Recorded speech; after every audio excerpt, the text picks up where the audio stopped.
ভয়ঙ্কর এবং ভুতুরে একটা বিষয়ের অভিজ্ঞতা নিতে আজকে আমরা চলে যাচ্ছি। আমাদেরই গ্রামের ভিতর একটা নিঃসঙ্গ বাড়ি, এখানে একদম ছাড়া বাড়ি, কেউ থাকে না। এখান পুরা শৌচানের মতো একটা নির্বিশেষ একটা অবস্থা। ওই যে দেখেন আগুন জ্বালাইছে, এখানে থাকে সেই পিচাস নরপিচাসরা। তাই তাদেরকে আজকে আমরা জ্বালাই দিছি, তারা দৌড়ে আসতেছে। কিছে কিছে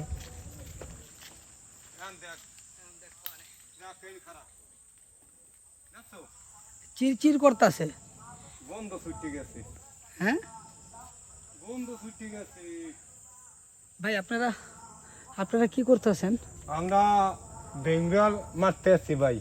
হ্যাঁ বেঙ্গল মারতে আছি ভাই, মানে ফোরতে আছে টাস টাস টাস টাস ফোরতে আছে, মানে বাসায় আগুন লাগাই দিছি। বাসায় আগুন লাগাই দিছি। বুঝলেন? এক শত পানির নিচে গনে এটারে কামড়ায়, কামড়ায়। এক শট পানি নিচে এক শত নিচে গনে পানিতে কামড়াইতে আছে। আগুন জ্বালাই দিছে। ওইটা যদি না দেখি